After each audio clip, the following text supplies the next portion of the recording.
The bank threatened to call the police on the woman they refused to listen to. The bank manager laughed the moment she saw the $8 million check, right up until the room fell silent. No one understood who the woman in the grease-stained uniform truly was, or why a billionaire would walk in seconds later and freeze at the sight of her. By the time the truth surfaced, the entire bank, and the world outside it, would never look the same again. The lunch rush at Harborview National Bank always had its own rhythm. Polished shoes tapping against marble, hushed conversations about investments, the sterile scent of money and air-conditioned air. But that Tuesday, the rhythm faltered the moment Nia Thompson stepped through the glass doors. She walked with the tired grace of someone who had survived too many early mornings and too many double shifts, while her faded kitchen uniform still carried a faint smell of griddled onions and fried batter, and the soles of her shoes were worn thin from years of standing over hot metal and steam. She didn't try to hide any of it. She rarely had the energy to. She paused just inside the entrance, taking in the room the same way she always did, quietly, without asking anyone for permission to exist. Her fingers tightened around the small envelope tucked into her apron pocket. She had thought a long time before coming here, had rehearsed what she might say, had envisioned this moment again and again. None of those imagined scenes included laughter. As she approached the counter, sunlight caught the smudges on her uniform, turning them into small, dark stains against blue cotton. A few customers in tailored suits glanced her way, but one man frowned as if she had wandered into the wrong building. A woman tapped her friend's arm and whispered something behind her manicured hand. Nia didn't flinch. She set the envelope gently on the counter in front of the teller, a young man with nervous eyes and a name tag that read Ethan Park. He greeted her with a polite, professional smile, but even that smile wavered when she removed the check. His breath stalled for half a second, his pupils shrinking as they caught the line of numbers. $8 million. $8 million.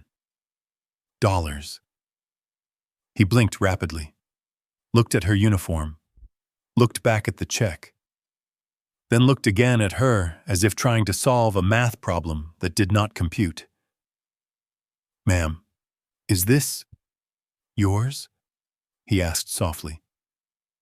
"It needs to be deposited," Nia replied, her voice low and steady. Before Ethan could respond, the tap of sharp heels cut across the marble floor. Amanda Cole, the branch manager, appeared beside him with the crisp confidence of someone convinced they always belonged at the top of every room they entered. Her blazer was tailored, her hair perfectly smoothed into place, her expression permanently edged in superiority. "What seems to be the issue?" she asked, though her eyes were already on the check. She didn't need Ethan to explain. The corners of her mouth curled into something halfway between a smirk and disbelief. Then she let out a quick, breathy laugh, a sound so small yet so sharp it sliced the air. "Is this a joke?" she asked, lifting the check with 2 fingers as though it might stain her. $8 million? Brought in by... Her gaze drifted pointedly over Nia's uniform, her shoes, the tired lines around her eyes. "Oh, by you?" The words weren't loud, but the laughter behind them carried through the lobby like a dropped pin in a silent church. Heads turned. Conversations paused. Someone near the back actually chuckled. Someone else pulled out their phone. Nia inhaled slowly.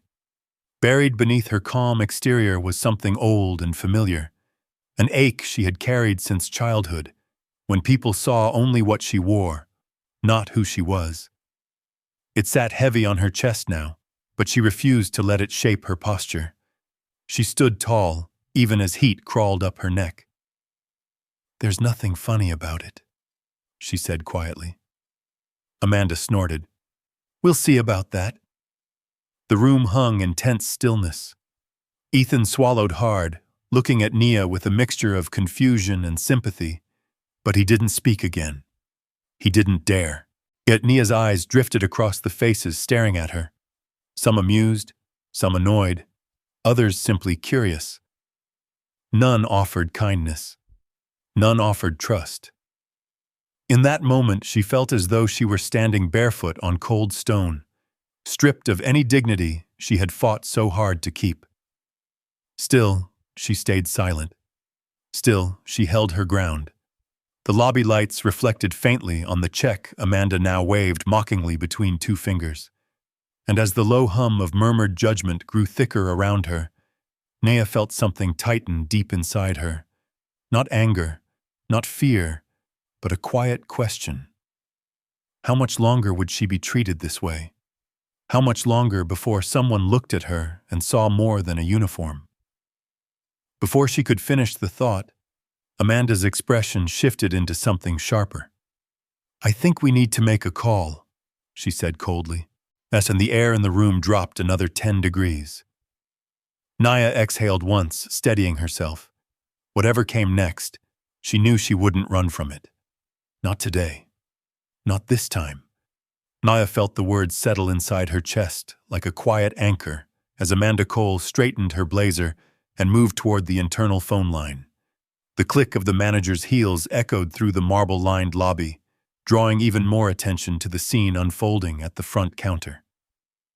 Every step Amanda took seemed to invite another pair of eyes, another whisper, another smirk from someone who was certain they already knew who Naya was and who she wasn't. Ethan Park stood frozen behind the counter, his fingers hovering awkwardly over the keyboard. His usual polite composure had cracked under the pressure of the moment. The soft glow of the computer screen cast a pale light across his face, making the worry in his eyes even more obvious. He glanced at Naya, then at his manager, as though silently begging for a different outcome. But he didn't speak. He couldn't. His job depended on staying quiet.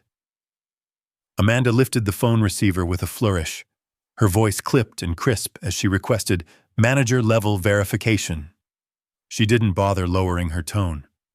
She didn't bother stepping aside. She wanted everyone in the room to hear her, to understand the kind of situation she believed she was dealing with.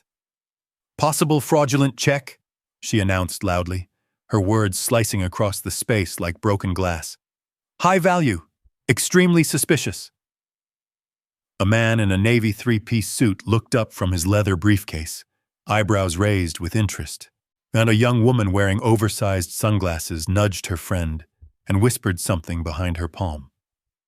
Another customer, a retiree holding a stack of deposit envelopes, quietly shifted away from Nia as though fear could be contagious. Someone near the entrance turned their phone sideways, not hiding the fact that they were recording. Naya kept her eyes forward, her face calm though a deep, familiar ache curled beneath the surface of her ribs. She had lived long enough to recognize the feeling of being measured and dismissed before she even spoke a word. It had followed her since childhood, shadowing her through school hallways, job interviews, grocery stores, parking lots. People never said it out loud, but she could hear it every time they looked through her instead of at her. Now, clutched in this glossy lobby filled with people who believed they belonged here more than she did, the ache returned with a sharper edge. Amanda continued speaking into the phone, her voice laced with forced professionalism, but her eyes stayed locked on Nia with a calculating look. It wasn't concern. It wasn't caution. It was certainty. The certainty that she had already solved the puzzle before even examining the pieces. Ethan swallowed hard. "Ma'am," he whispered softly toward Naya, "maybe you should." She turned to him gently. "I'm not leaving," she said. "I haven't done anything wrong." Her voice wasn't loud, but its clarity carried enough weight to still the boy's trembling hands. For a brief second, something flickered in his expression, a mixture of admiration and shame. Amanda hung up the phone with a sharp click. "Oh, security will be here shortly," she announced, projecting her voice toward the crowd as if she were addressing an auditorium. "Everyone, please remain calm." Calm. The room felt anything but. The tension settled thick as fog, pressing down on the space until even the soft hum of the fluorescent lights seemed louder. Ethan stepped back involuntarily when Amanda picked up the check again, holding it toward the light with a dramatic squint. $8 million, she repeated, almost laughing. You're aware this is a bank, not a prop warehouse? We take fraud very seriously. It's not fraud, Nuya said evenly. Amanda raised an eyebrow. Oh? And what exactly do you do for a living? I work in a kitchen. And you expect me, Amanda said slowly, as though speaking to a child, to believe that someone who makes minimum wage is casually handling $8 million? A ripple of laughter shifted through the room, quiet, under-the-breath chuckles from people who didn't want to appear rude but were eager to feel superior. Nia's jaw tightened. She stood perfectly still, willing her breath to remain steady, even as embarrassment pricked under her skin like needles. Her mother used to tell her, "Baby, some places aren't built for us, but that don't mean we shrink for them." She remembered that now, held on to it. But the humiliation dripped down her spine all the same. Even the security guard by the door, a broad man with a heavy belt and a rigid posture, shifted his weight forward, watching her as though she might bolt at any moment. His fingers hovered near the radio clipped to his vest.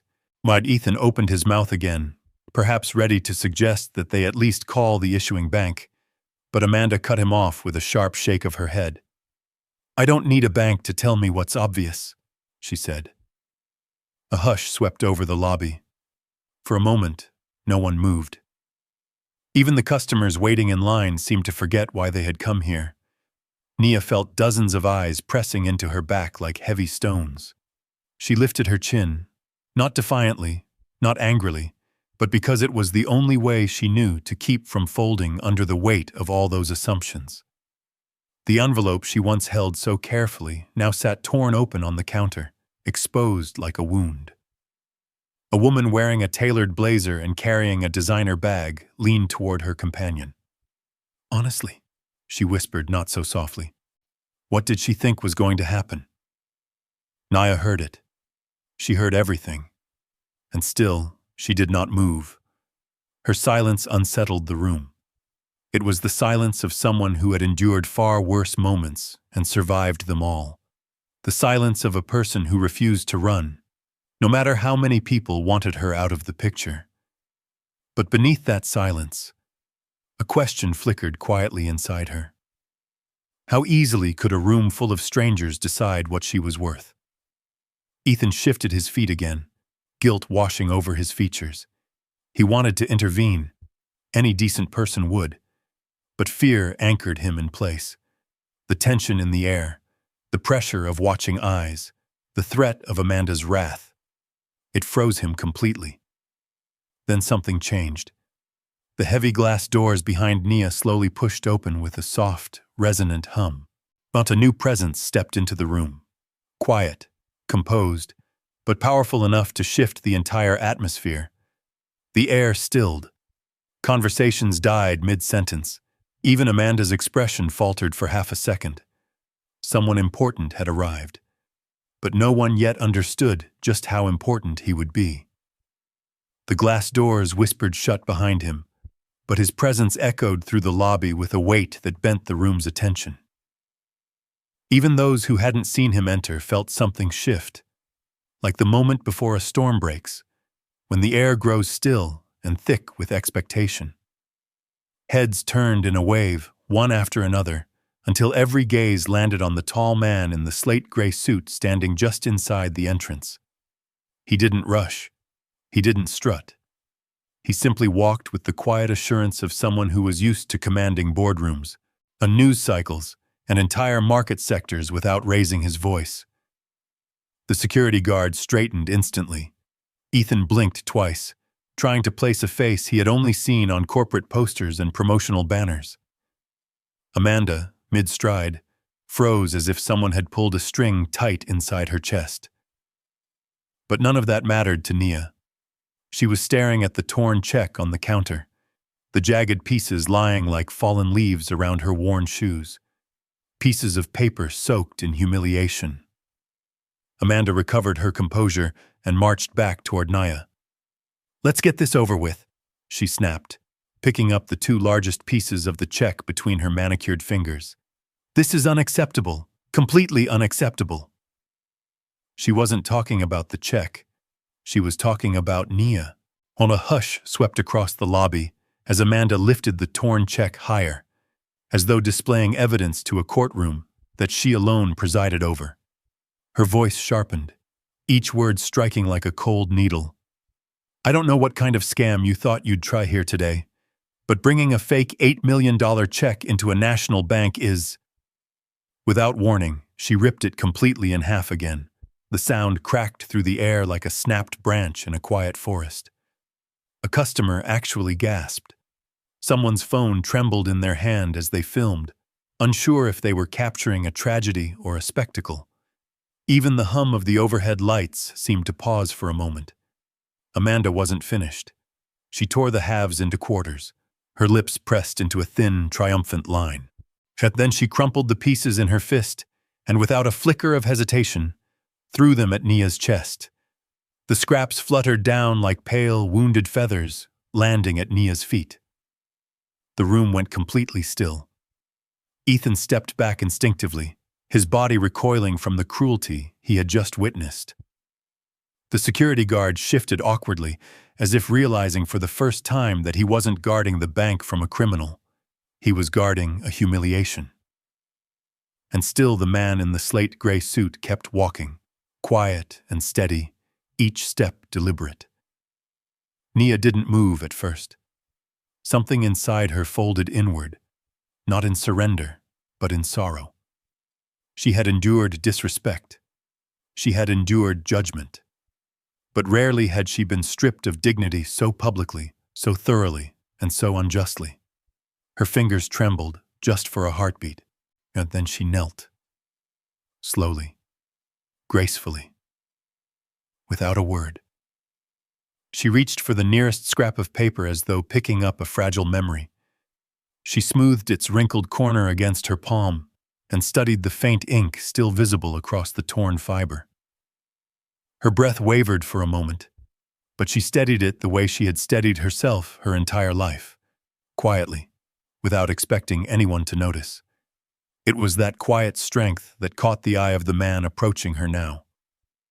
A murmur rippled across the room as recognition finally struck the wealthiest customers in the lobby. Isn't that... It can't be.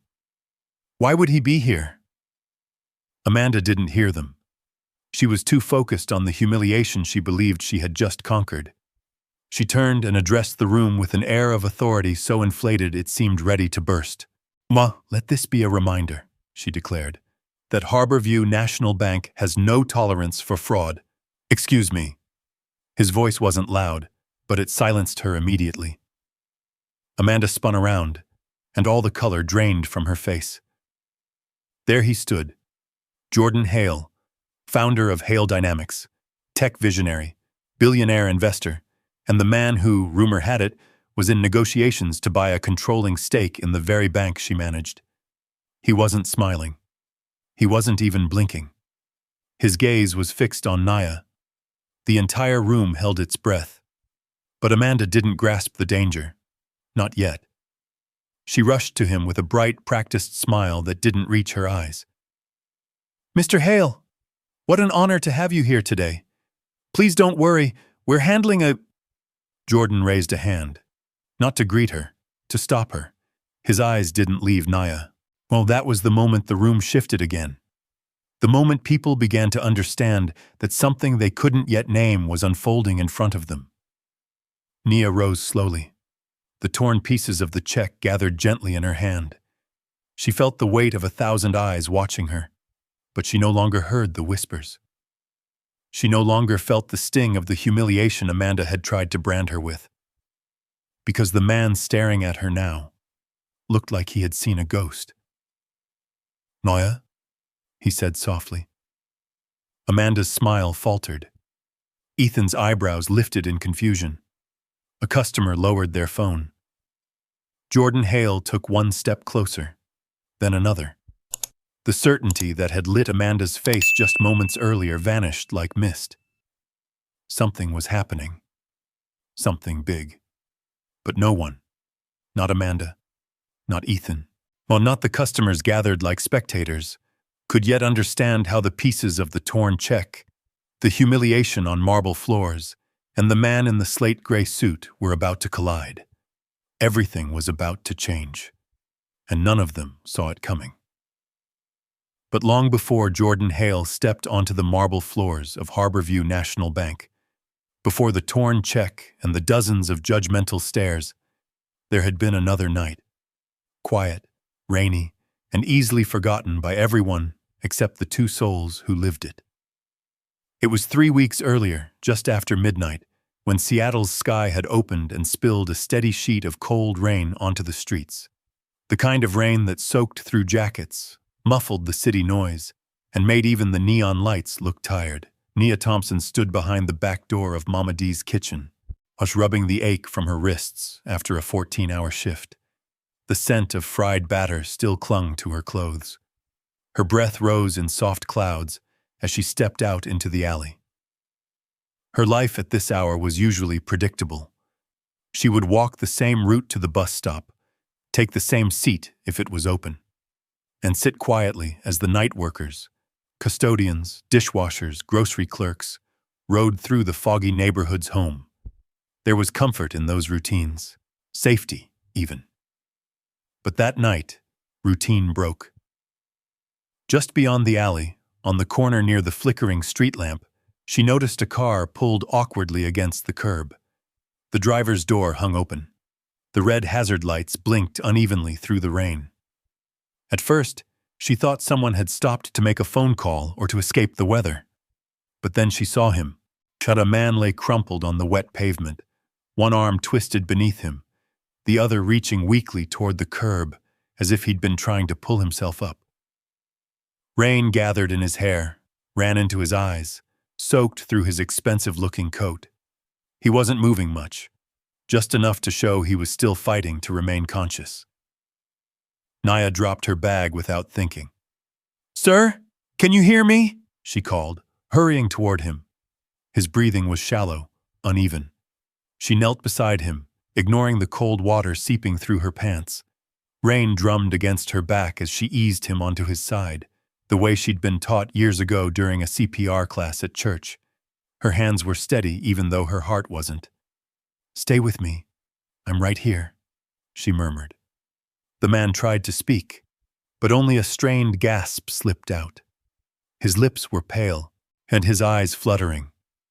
Whoever he was, whatever had happened, he didn't deserve to lie alone on a wet sidewalk waiting for strangers to decide whether he was worth helping. Nia grabbed her phone with trembling fingers. The screen kept catching raindrops, but she managed to dial 911. "Yes, I need an ambulance," she said. "Rainier and 32nd. A man is down. Looks like he collapsed while driving. He's breathing, but it's weak." The dispatcher asked questions. She answered calmly, though her breath quivered at the edges. Then she took off her one good jacket and draped it over him, shielding his chest from the cold. Her apron absorbed the rain, her hair clung to her forehead, her hands went numb from the chill. None of it mattered. She stayed with him, minutes crawled by. The man's breathing slowed, then strengthened, then faltered again. And his hand brushed hers once, barely a touch, but it was enough to remind her that this wasn't just a rescue call. This was someone's father, son, brother, friend, someone whose life mattered. When the ambulance finally arrived, red lights bouncing off the slick asphalt, Nia stepped back only as much as she needed to. She stayed close while the paramedics examined him. "Ma'am, did you find him like this?" one paramedic asked. "Yes." "And you stayed with him in the rain the whole time?" "Of course," she said, as if no other answer were possible. They lifted him onto a stretcher. His face had regained a faint hue, but he still looked fragile, caught between the world of the living and the foggy place just beyond it. As they loaded him into the ambulance, his eyes opened for a moment, unfocused but searching. Nia stepped forward, and for a brief second, his gaze met hers.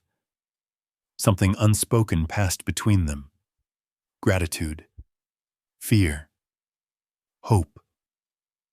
It was impossible to tell. The paramedics closed the doors before she could say anything. "Ma'am, would you like to leave your name for hospital records?" A paramedic called from the driver's window. Nia hesitated, rain dripping from her eyelashes. "No," she said gently. "Just tell him someone was with him." She turned back toward the bus stop, picking up her bag with soggy fingers. She shivered, wrapping her arms around herself the way she had wrapped her jacket around the stranger. The night swallowed her footsteps as she disappeared into the rain. For 3 weeks, she thought about him occasionally, wondered if he'd recovered, wondered if he remembered anything, but she didn't expect to see him again. But life rarely circled back like that for people like her. And yet, now, in the bright marble lobby of Harborview National Bank, as the billionaire in the slate gray suit stared at her with visible recognition in his eyes, she realized life sometimes did circle back. And when it did, it could shake the whole ground beneath your feet. But the ground hadn't shaken yet, not for anyone except her. Everyone else in that room was still living inside their illusion, still believing they understood the story unfolding before them. Amanda Cole certainly believed she did. The second she recovered from seeing Jordan Hale walk into the building, she snapped her spine straight and flipped back into performance mode.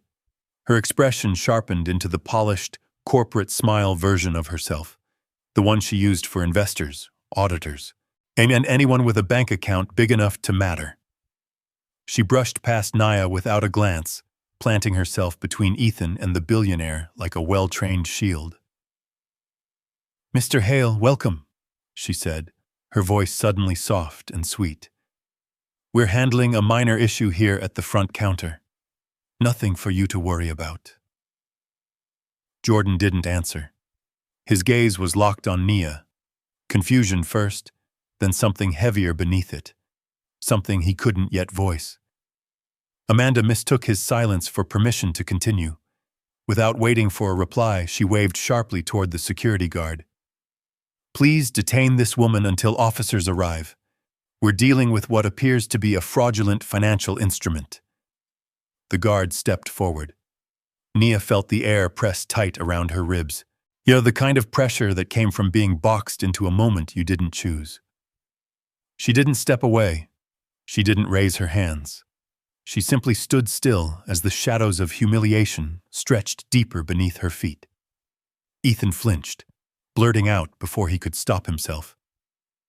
"Wait, Amanda. Maybe we should at least call the issuing bank first." Amanda swung toward him with irritation flashing sharp in her eyes. "Do not contradict me in front of the customers, Ethan. Especially not in front of Mr. Hale." Her voice pierced the lobby like a snapped violin string. Ethan shrank back into silence, guilt carving into his features. Jordan's brows drew together, but Amanda still didn't see it, too busy commanding a moment she didn't understand. She faced Nia with the same cold authority she had displayed since the beginning. "Ma, you are to step aside immediately," she said. "And if you resist, we will escalate." Nia met her gaze calmly, even as her heart pounded unevenly.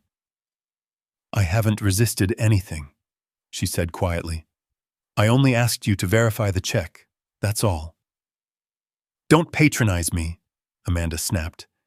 "You expect me to believe an $8 million check belongs to someone dressed like—" She gestured vaguely toward the oil stains on Nia's uniform. "Like that?" A murmur slipped through the lobby. A few people looked away, suddenly uneasy. Others leaned in closer, anticipating drama like it was entertainment. The security guard cleared his throat, stepping closer to Nia. "Ma'am, I'm going to have to ask." A sound cut through the lobby. A soft inhale, sharp, controlled, barely audible, but it changed everything.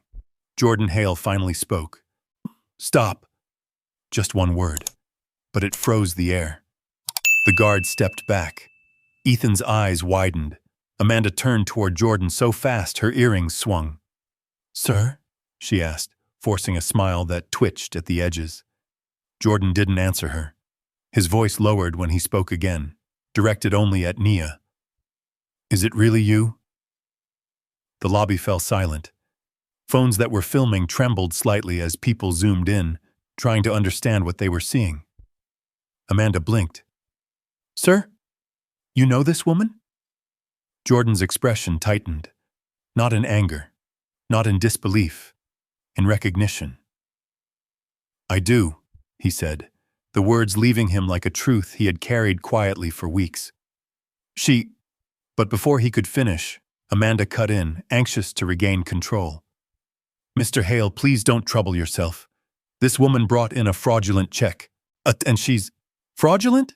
Jordan echoed, finally turning his eyes on her. Amanda swallowed. "Yes, sir. Extremely. The amount, her occupation, her behavior. It's clear this is an attempt to deceive the bank." Nia exhaled softly through her nose. Not in defeat, not in fear, in sorrow. A sorrow she knew too well. Amanda continued, gaining false confidence. "We are following protocol. The police will handle..." "You called the police?" Jordan asked quietly. "Of course, sir. That's standard procedure for people like..." She cut herself off too late, but the implication hung in the air like smoke. Jordan's jaw set with a precisely controlled tension. Then, slowly, he stepped around Amanda as if she were a piece of furniture blocking his path. He stopped directly in front of Nia, close enough that she could see the uncertainty in his eyes. Uncertainty about how to speak gratitude in a room full of strangers. He bowed his head slightly. "Ma'am," he said gently, voice thickening at the edges, "I believe you saved my life." Gasps rippled across the lobby like a shockwave. The man in the suit, the billionaire, the stranger from the rainy night. Amanda's face drained of color. Ethan's lips parted. The guard took a half step back, and though no one understood the full truth yet, they all felt the ground shift beneath them. The humiliation Amanda had built so confidently, piece by piece, word by word, cracked in an instant, and the cracks were widening fast. Jordan Hale stood there, still as a monument, his eyes locked onto Nia with a stunned reverence that no one in the bank could explain. The lobby, once filled with casual murmurs, now pulsed with a breathless stillness. Even the humming fluorescent lights overhead seemed to dim under the weight of the silence. Amanda was the first to find her voice, though it emerged thin and trembling. "Mr. Hale, what do you mean she saved your life?" Her words tried to sound authoritative, but they came out brittle, like glass under strain. Jordan ignored her completely. He stepped closer to Nia, the faint scent of rain and cologne lingering around him. Up close, the exhaustion in his eyes told a story none of the morning headlines ever captured. These were not the eyes of a billionaire who had everything. They were the eyes of a man who had been close to losing it all. Nia, still holding the torn pieces of the check in her cupped hands, stared back with quiet confusion. She hadn't expected this, any of it. Not the humiliation, not the confrontation. And least of all, this man suddenly looking at her as though she was the only person in the room who mattered. "Ma'am." Jordan swallowed, the muscles in his jaw tightening. 3 weeks ago, Rainier and 32nd. A collapsed driver. An ambulance arriving just in time. Recognition flickered across Nia's face like a slow spark igniting in a dark room. "You," she whispered. "You were the man on the sidewalk." He nodded once, firmly. "Yes, and you stayed with me. You kept me awake until help arrived. The doctors said, well, they said if I'd been alone another 3 or 4 minutes." He didn't finish the sentence. He didn't have to. A soft gasp rose from someone near the back of the room. Amanda shook her head, bewildered, but refusing to let go of her crumbling authority. Sir, this woman is attempting a fraudulent deposit. The check— Jordan cut her off with an icy glance that froze her mid-sentence. I issued that check. The words detonated across the room. Ethan's eyes widened. The security guard's hand fell away from his radio. A woman who had been secretly live-streaming dropped her phone in shock, the clatter echoing through the marble lobby. Amanda's mouth opened, closed, then opened again without forming a single coherent sound. Jordan continued, his voice gaining strength with each word. The check is real. The funds are real. The authorization is real. What's unreal, he added sharply, is the way your staff chose to treat her. Amanda's cheeks flushed red, part anger, part humiliation. Sir, and I was only following protocol. Jordan stepped closer, his expression unreadable. Protocol? Tell me, Miss Cole, which protocol instructs you to tear up a customer's check without verifying it? Which part of your handbook tells you to humiliate a woman in front of an entire lobby before making a single phone call? Amanda blinked rapidly, panic creeping into her features. She looked like someone trying to grab pieces of a collapsing bridge as it fell beneath her. I used my judgment, she whispered. Jordan's eyebrows lifted slightly. Yes, that's what concerns me. A murmur of agreement rolled through the lobby, quiet but undeniable. For the first time that day, Naya looked directly at Amanda. Not with anger, not with vengeance, but with a level, almost sorrowful calm that made the manager shrink back half an inch as Jordan turned to Nia again, his voice softening. I owe you my life, and I come here today, not expecting to find you, not expecting any of this, but fully prepared to thank you. His eyes drifted to her trembling hands. I never imagined I'd walk in and see the person who saved me being treated like a criminal. Naya lowered her gaze, not wanting to be at the center of attention, but the room refused to look away. She didn't do anything wrong, Ethan said suddenly, surprising himself with the sound of his own voice. I should have spoken up earlier. I'm sorry. It wasn't loud, but it was enough to cut through the tension. Jordan gave him a curt nod of acknowledgement, then turned back to the manager. Ms. Cole, he said, I would like access to the security footage for the last 20 minutes. Amanda stiffened. Sir, as that's highly irregular. I'll need approval from corporate before— You're looking at corporate. His tone didn't rise, but it didn't need to. Several customers exchanged stunned looks. One whispered, Did he just say he's corporate? Another whispered back, I heard he's buying majority ownership of the bank. Amanda blanched, her throat moving as she swallowed hard. Jordan shifted his attention to the lobby. I want every recording captured here today preserved.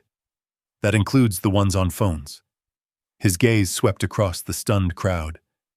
There will be an investigation. The room erupted in whispers.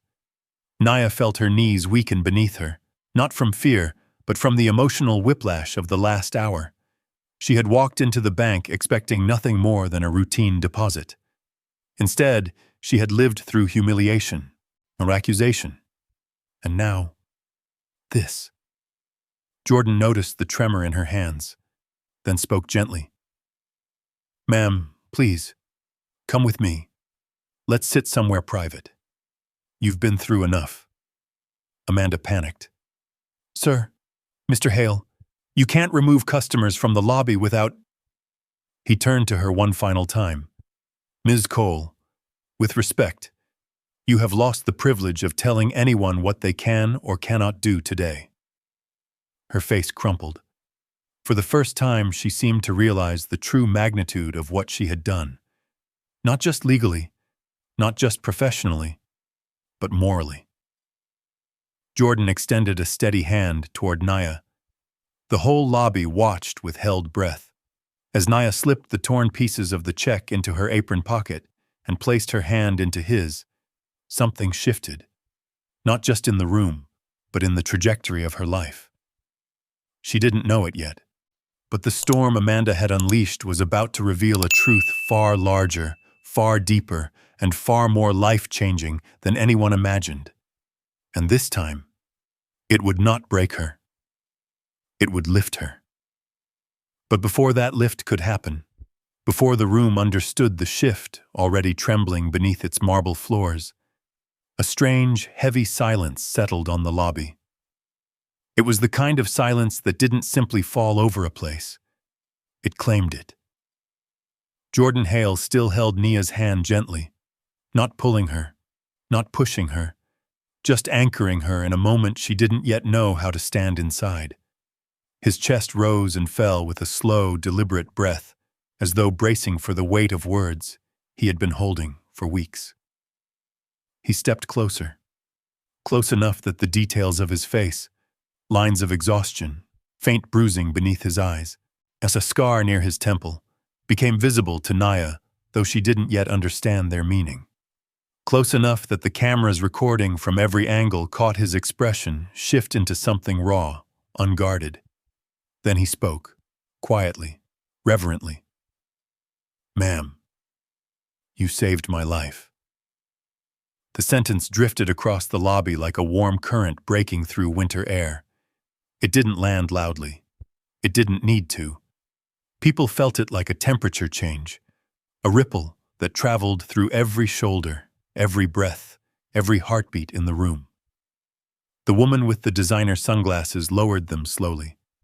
The businessman with the navy suit straightened, stunned. Even the security guard's jaw went slack as he glanced from Jordan to Nia, suddenly unsure which one he was supposed to protect.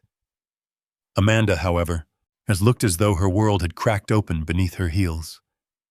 Her lips parted, then closed again, then parted once more, searching for words that refused to arrive. Her gaze darted between Jordan and Nia as though some glitch in her understanding of the universe had just revealed itself. "Sir," she sputtered. "Mr. Hale, I don't understand." He turned to her, but not with anger. Not yet. His voice remained steady, controlled. A man accustomed to giving orders, yes, but also to giving truth. 3 weeks ago, he said, I collapsed in the rain after a medical emergency. I was alone. I had no identification on me. My phone had died. If no one had stopped... He paused. His throat tightened. Nia blinked slowly as the memory deepened inside her.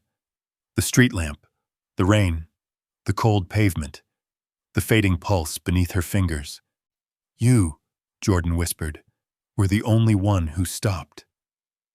A murmur rose among the onlookers, half disbelief, half awe. People looked at Nia differently now, not as the woman in the faded uniform, not as the outsider ruining their lunch hour routine, but as something they couldn't have imagined 10 minutes earlier. Nia kept her gaze trained on Jordan, but her voice, when it emerged, trembled. "I didn't know who you were. I just did what anyone should have done." Jordan shook his head gently. But no one else did. His voice cracked in the middle of the sentence, a fracture that carried the memory of fear, of near loss, of vulnerability he rarely let himself feel. Amanda swallowed hard. "Sir, this is a misunderstanding. I was only trying to..." Jordan's eyes sharpened instantly. "Trying to what, Ms. Cole?" His tone cooled. Trying to accuse the woman who saved my life of fraud? Trying to humiliate her in front of strangers? Trying to tear up a check that she had full legal authority to deposit?" Amanda's breath hitched. Phones recorded every second. Someone whispered, "Oh my God, she really tore up a billionaire's check."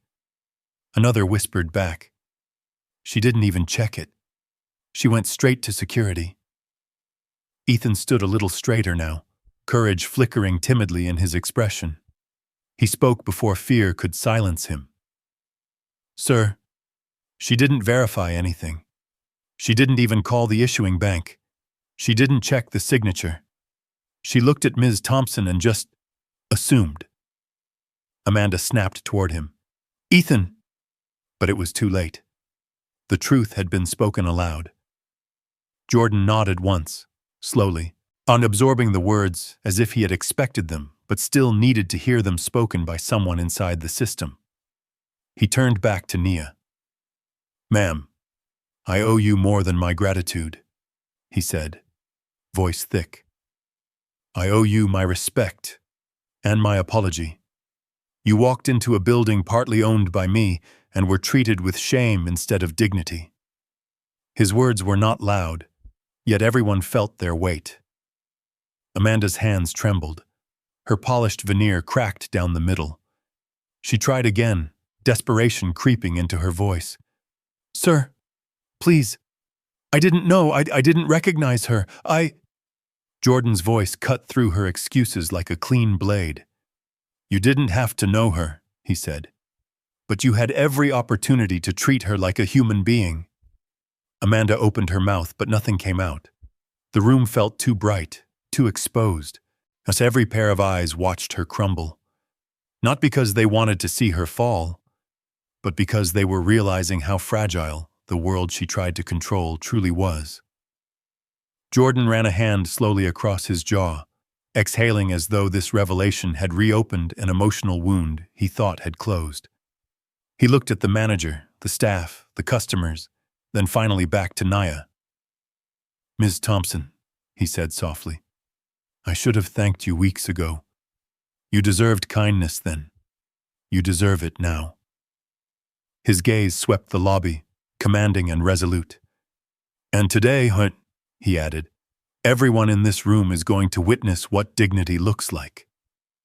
The marble floor beneath them felt suddenly different, as though the entire bank, its values, its assumptions, and its hierarchy had shifted beneath the weight of one truth. The woman they had judged was the woman who had saved a life, his life, and the room would never look at her the same way again. But once the shock settled, once the whispers softened into uneasy silence, something colder rushed in. Not toward Nia, but toward the institution itself, toward everything that had allowed this moment to happen. Jordan released a slow breath, as if grounding himself before stepping into a battlefield he knew well.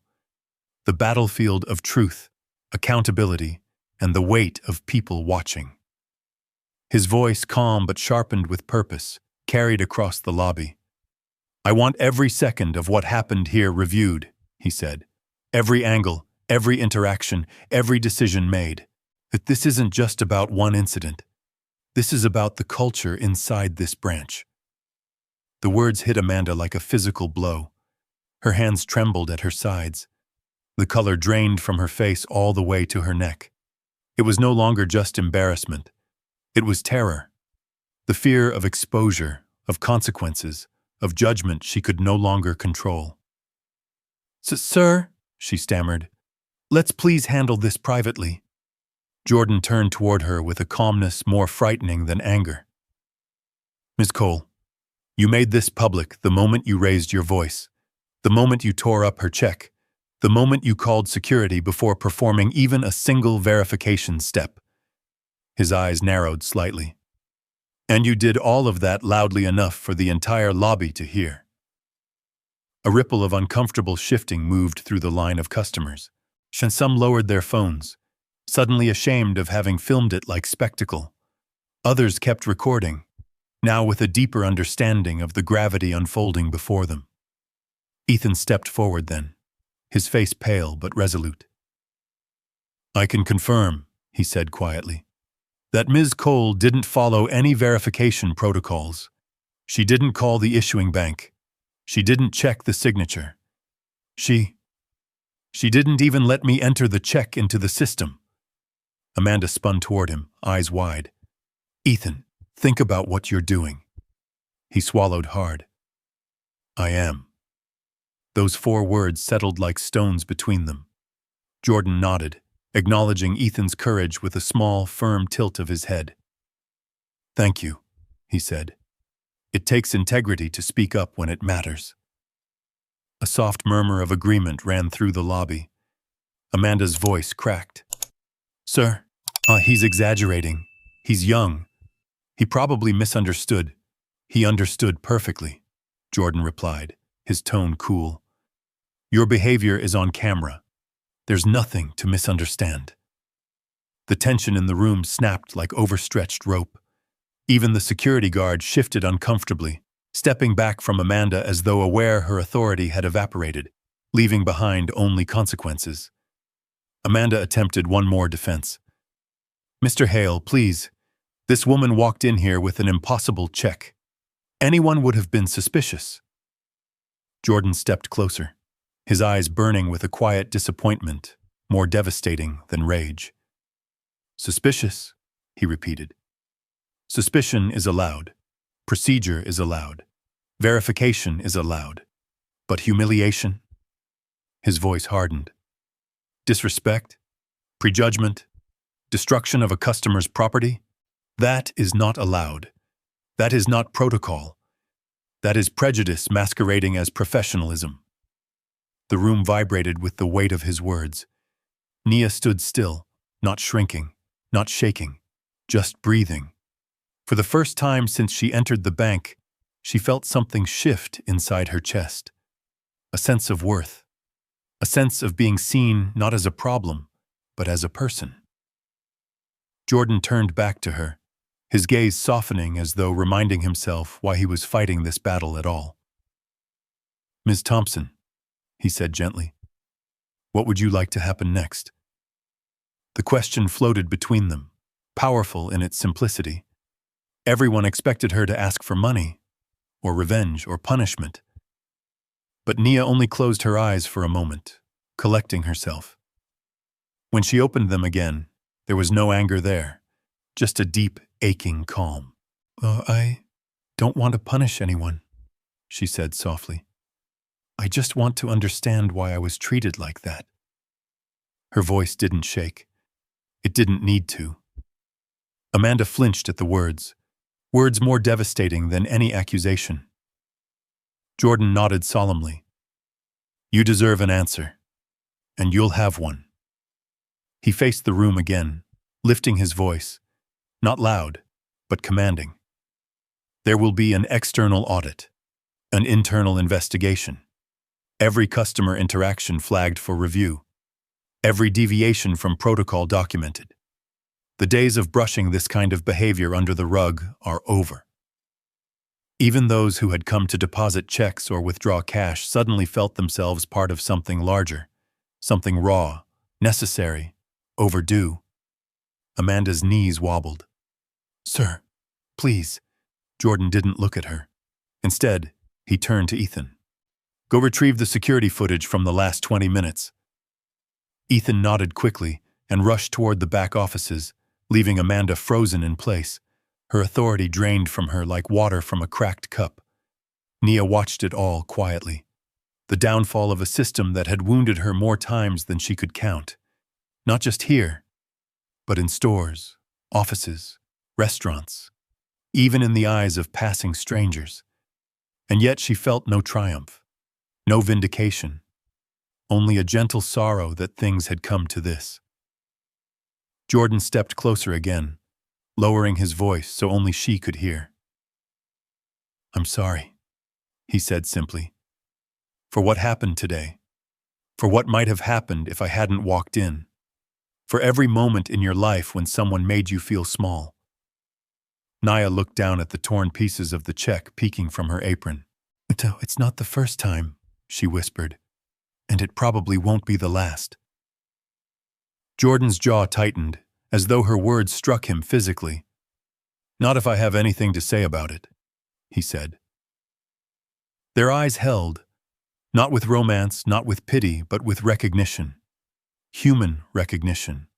The kind the world so often forgot to offer to people like her. Around them, the lobby sat in stunned silence, heavy with revelation. And something deeper than justice began to bloom. Because this moment wasn't just about one check, or one manager, or one bank. It was about a truth too long ignored. A truth that would now demand to be heard. But before any investigation, before statements or consequences or board meetings, the next move belonged to the quiet woman standing in the center of the marble floor, her kitchen uniform damp with sweat, and her hands still clutching the torn remnants of a check she never asked to be judged by. For a long moment, Nia didn't say anything. The lobby, thick with stunned silence, waited on her breath. Even Amanda, whose confidence had dissolved into trembling panic, could only stare, caught between fear and a desperate hope that somehow, impossibly, this woman might say something that would save her. But Nia wasn't thinking about punishment. She wasn't thinking about corporate politics or investigations or Jordan's billion-dollar influence finally tilting the scales in her favor. She was thinking about dignity, about the way it felt to lose it, and about how it felt to reclaim it, not through force but through simple truth. Her voice, when she finally spoke, was soft, but strong enough to carry across the room. "Oh, I don't want anyone fired today." Jordan turned to her slowly, surprise flickering through his expression. He had expected sorrow, anger, maybe even relief, but not this. Nia continued, lifting her gaze to meet his fully. "I'm not here to ruin someone's life. I'm not here to take revenge. I just want to understand. Why was I treated like that? Why did a room full of people look at me and assume the worst?" She glanced gently toward Amanda, whose eyes glistened with humiliation and fear. But there was no hatred in Nia's face, only disappointment. "You tore up my check," Nia said quietly. "You called security. You spoke to me like I wasn't even human, without a single question, without even trying to understand." Amanda's chin quivered. Her hands twisted nervously behind her back. I made a judgment call," Amanda whispered. "I didn't know who you were." Nia nodded slowly. "Exactly. You didn't know who I was, but you judged me anyway." A heavy shudder passed through the crowd, some from guilt, others from recognition. This wasn't just about a bank or a check anymore. It was about every moment in their own lives when they'd glanced at someone and made an assumption without ever questioning it. Jordan stepped closer, his voice low. "Ms. Thompson, you don't have to be gentle right now. You were wronged. Deeply." She looked at him, really looked, seeing not the billionaire, not the man the world bowed to, but the person she had kept alive in the rain, a stranger she had chosen to help when no reward existed. Her response came quietly but firmly. Sir, if I punished everyone who treated me badly because of what I wear or how I look, I'd never stop punishing people." A soft gasp rose from someone near the back. Jordan's eyes softened in a way that made even the cameras lower slightly, as if instinctively honoring the moment. Nia continued, her voice trembling not from weakness but from truth. "I'm not asking for money. I'm not asking for lawsuits or apologies. I'm asking for change, for someone to finally look at the way things are done here and ask, is this who we want to be?" A long breath pushed through the room, collective, heavy, cathartic. Amanda wiped at her face with the back of her shaking hand.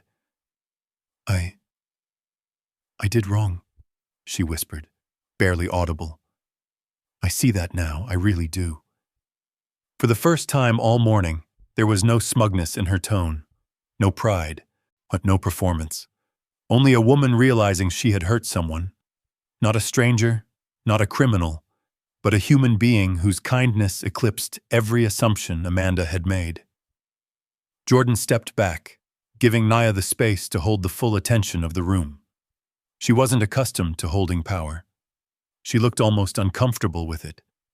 But she held it anyway, gently, the way she held everything.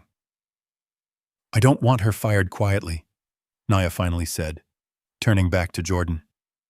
"That won't fix anything. It won't teach anyone anything. It'll just make this all disappear." The room tensed. Amanda's breath caught in her throat.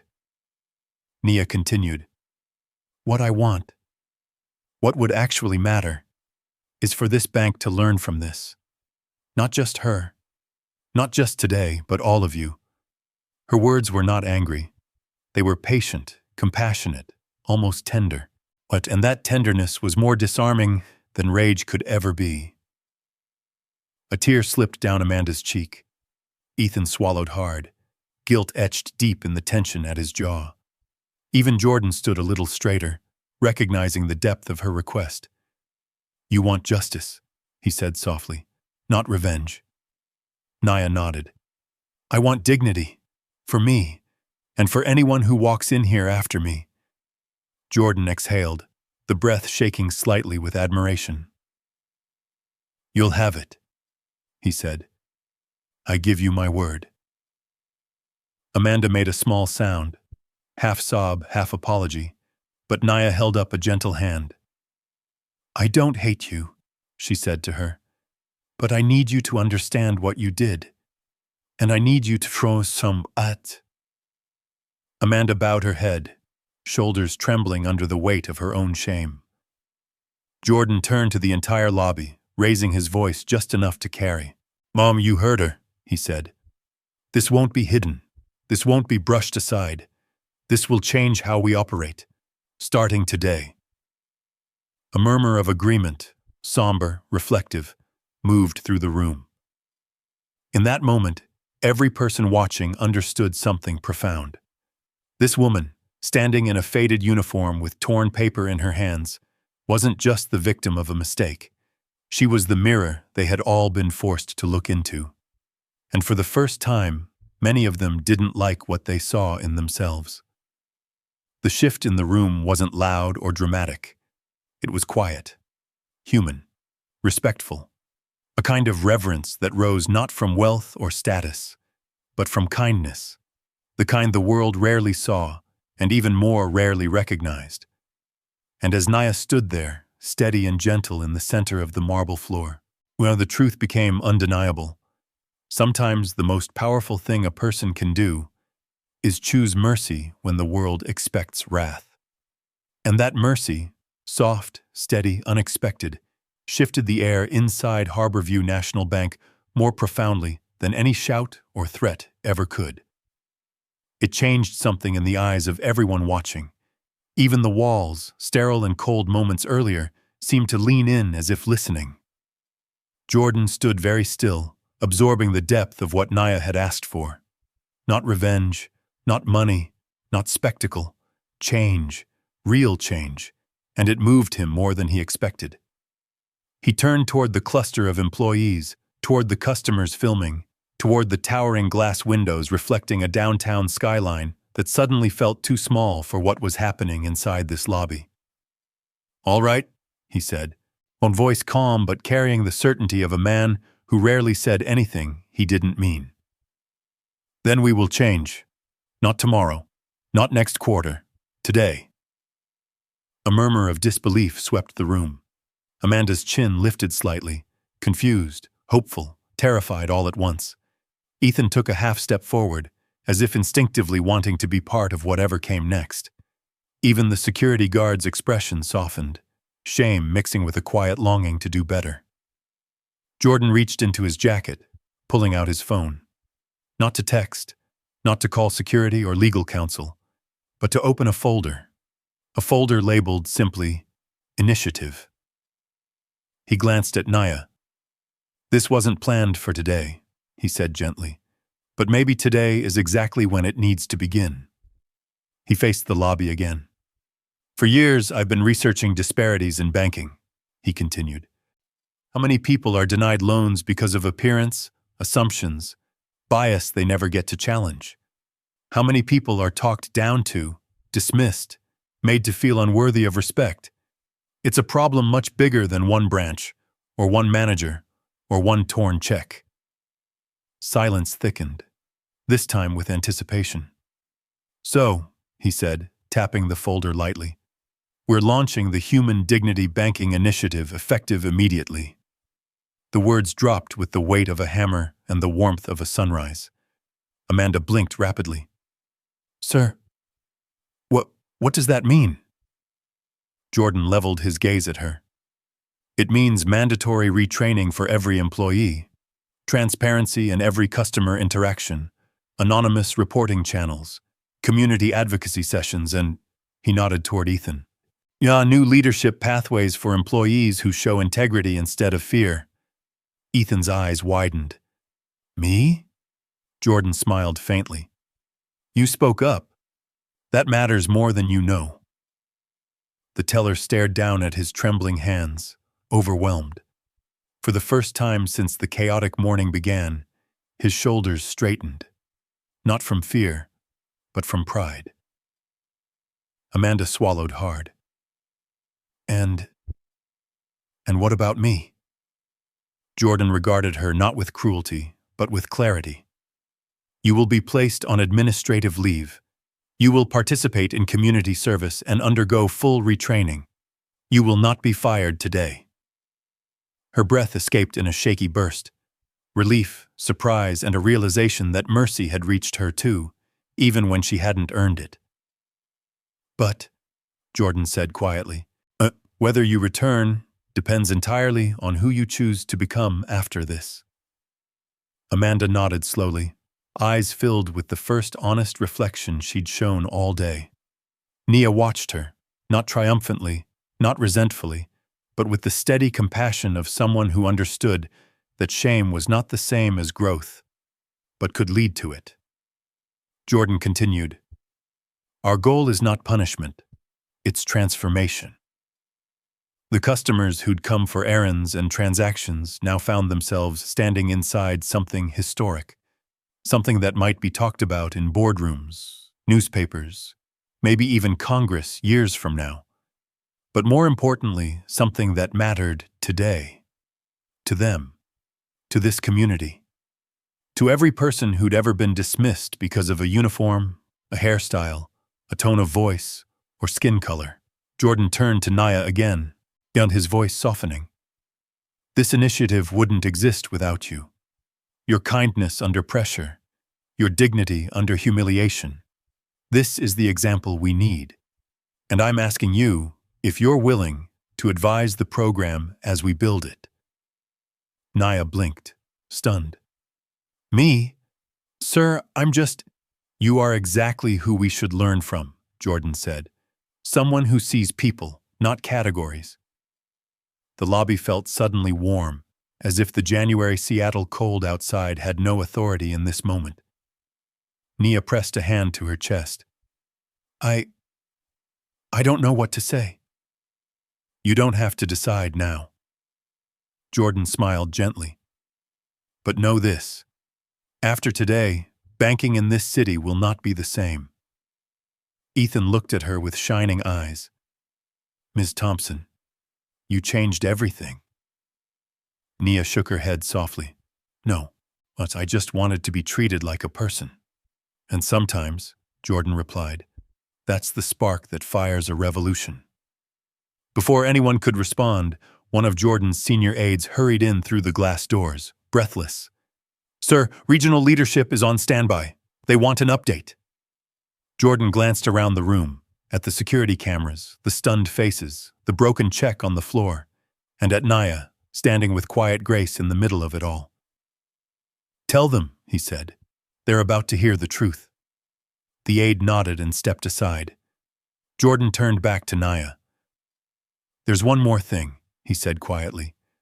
Something I need to discuss with you privately. Something about the check. Her heartbeat flickered. The room felt brighter, as if the lights had shifted. A new path was opening, one she hadn't expected, but one she wasn't sure she deserved. But it was coming. And this time, it wasn't humiliation she would face. It was revelation. Jordan's words lingered in the air like the faint echo of a bell. Soft, steady, impossible to ignore. Nia felt the room tilt around her, not from fear, but from the weight of all the things she didn't yet understand. The billionaire's eyes held something she couldn't name. Gratitude, yes, but also responsibility, urgency, and a kind of sorrow she hadn't expected. Come with me, he said quietly.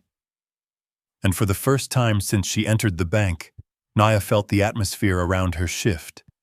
Not away from her, but gently, respectfully, clearing a path for her to walk through. The customers stepped aside. Ethan offered her a small, reassuring nod. Even Amanda lowered her gaze, humbled, chastened, unsure how to even breathe in this new reality. Jordan led Naya toward a private glass-walled office near the back. The door closed behind them with a soft click. Just enough sound to mark the moment, not enough to break it. The office was sleek and modern. Steel shelves, soft lighting, a large desk with a panoramic view of Seattle's skyline. But none of that mattered. The air felt thick with unfinished truths, and Naya stood quietly, wiping her hands on her apron, not sure where to place them or herself. Jordan didn't sit. He didn't want to create distance. This wasn't a meeting. It was a confession. "There's something you deserve to know," he began, moving toward the window. "Something that should have been explained the moment that check was handed to you." Nia's voice was small, careful. I still don't understand any of this. Well, that amount of money, $8 million. I don't know anyone who would write something like that for me." Jordan turned, his expression softening. "It wasn't written for you," he said gently. "Not directly." Her breath caught. He stepped closer, choosing his words deliberately. "3 months ago, my foundation purchased the housing complex where you live, the Blue Harbor Residences." Naya froze. Her heart thudded once. Loud, dizzying. "Why?" she whispered. "Why would a man like you buy a building like ours? It's old. It leaks. Half the tenants can barely afford rent." "That," Jordan said quietly, "is exactly why we bought it." The room shifted again, this time inside her. Slowly, carefully, she lowered herself into a chair. Jordan continued. "So my foundation allocates funds every year to acquire struggling residential properties in vulnerable neighborhoods. We renovate them, stabilize rents, improve living conditions, and protect longtime tenants from being priced out." He paused, lowering his voice. "But your building, your community, needed more help than most, and we wanted someone who lived there to represent the tenants during the redevelopment process." Nia shook her head slightly, overwhelmed. "Someone like me? Sir, I'm just a cook. I don't know anything about real estate or foundations or—" "You know people," he interrupted softly. "You know your neighbors. You know what it feels like to struggle. You know dignity. That's far more important than a resume." She swallowed hard, hands tightening around each other. "But the check, why give it to me?" Jordan nodded slowly, as if preparing to reveal the heart of it all. "The check," he said, "was the full amount allocated for the community fund. Renovations, repairs, tenant support, emergency assistance. $8 million. He paused, letting the significance settle. "We needed someone trustworthy to deliver it safely to the tenant representative." "But I'm not the tenant representative," Nia said. Jordan smiled sadly. "You were supposed to be." Her breath caught. "In a few weeks," he continued, "we were planning to hold a meeting to propose your name. We'd already spoken with several residents. They all said the same thing. Talk to Nia Thompson. She's the one who helps people when no one's watching." Her throat tightened painfully. "In fact," Jordan added, "the night you saved me, I was on my way to meet one of the community advocates who recommended you. I was supposed to learn more about you that night." The memory of the rainstorm flickered through her mind. How cold his skin was. How shallow his breathing had been. How she had whispered to him, "Stay with me," even though she didn't expect him to hear. "So the check," Nia whispered. "It wasn't a mistake?" "No," Jordan said softly. It was meant for you to deposit into the community account. You were the one we trusted. But after I recovered and began reviewing the process," he exhaled, "I realized something was wrong. The check hadn't been deposited. You never showed at the meeting. And then—" his voice cracked. "And then I saw the security footage from the lobby." He looked away, jaw tightening. "I saw what they did to you, how they treated you. And when I recognized your face, God, I could hardly breathe." Naya pressed her fingers to her lips as tears welled unexpectedly. "Why didn't you say something sooner?" "I didn't know how to find you," he admitted. "You left the scene that night without giving your name. And by the time I'd connected everything, you'd already walked into this bank, already facing judgment, already being torn down by people who didn't even know who they were speaking to." A tear slipped down Nia's cheek. "And now," Jordan continued softly, "I'm here to ask you the same question I was supposed to ask weeks ago." He sat across from her, leveling his gaze with hers, equal to equal. "Will you be the representative for your community? Will you help decide how the funds are used, how the renovations are managed, how your neighbors are protected?" Naya stared at him, breath trembling, the world shifting beneath her like a tide she'd never expected to rise in her direction. "I don't know if I'm the right person," she whispered. Jordan smiled gently. "You saved a stranger in the rain without expecting anything. You faced humiliation today without losing your dignity. And you asked not for punishment, but for growth." He paused. "You are exactly the right person." Nia lowered her head into her hands as tears slipped through her fingers, not from sorrow, but from something deeper, something she had longed for her entire life without ever saying the words: to be seen, to be trusted, to matter. And for the first time in decades, she felt the possibility unfold before her. Not loud, not dramatic, but steady and real. When she finally looked up, but her voice was barely more than a breath. "Let me think about it," she said. Jordan nodded. "Take all the time you need." But deep down, they both knew the truth. The woman who had saved a life was now being asked to save a community. And for the first time today, the weight she felt was not humiliation, but purpose. That single realization settled into Nia's chest like a warm ember, flickering gently, slowly growing into something she had never let herself imagine. She sat in the quiet office for a long moment after Jordan's confession, letting the truth settle about the check, about the building she called home, about what he was asking of her. The weight of the day, the humiliation, the shock, the revelation, it all layered together like sediment, forming something solid beneath her feet. When she finally rose to leave the office, the world beyond the glass walls felt different. The lobby, still full of whispers and wide eyes, parted wordlessly as she walked through. No one laughed now. No one looked through her. They looked at her. She didn't linger. She didn't gloat. She simply nodded at Ethan, who gave her the smallest, most genuine smile she'd seen in years. Amanda looked up from where she sat in stunned silence, her eyes swollen, her posture no longer sharp and confident, but softened, human, almost fragile. And though every reason in the world said Naya should walk past her without a word, she paused. For a moment, neither spoke. Then Nia said quietly, "Learn from this." It was not forgiveness, and it was not condemnation. It was permission. Permission to grow, to be better, to face herself honestly. Amanda looked down and gave a trembling nod, and that was enough.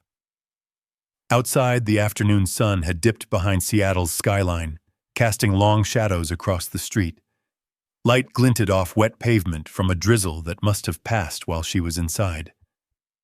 The city moved on around her, cars rolling by, pedestrians chatting, a bus hissing at the curb. No one out here knew she had just turned a corporation inside out. No one knew she had shaken a billionaire, or that she'd been handed the responsibility for millions.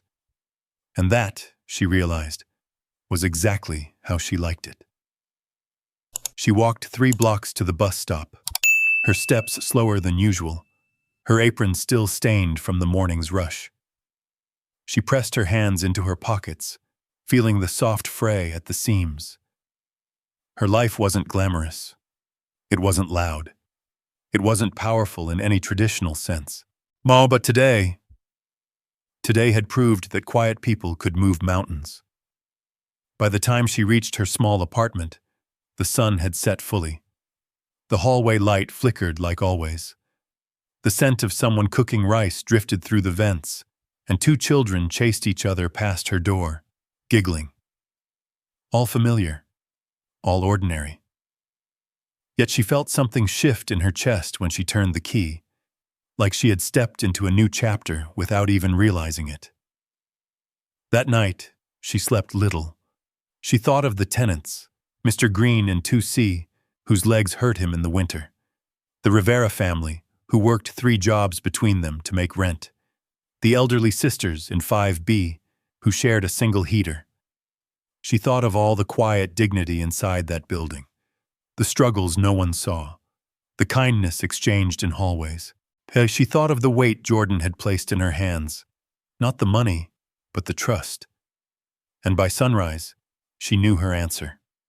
Jordan arrived at Mama's kitchen unannounced the next afternoon, just as the lunch rush faded. The bell over the door chimed, and Nia looked up from the counter where she was refilling ketchup bottles. He didn't come in with bodyguards today. No flashy suit. Just a dark sweater and a calm expression. He took a seat at the counter like any ordinary man would. "You've been thinking," he said with a small smile. "I have." "And?" Nia wiped her hands on her apron. "I'm not meant for titles," she said gently. "I don't want to be the face of anything. That's not who I am." A flicker of disappointment crossed his eyes, but only for a moment. "But," she continued, "I'll help however I can.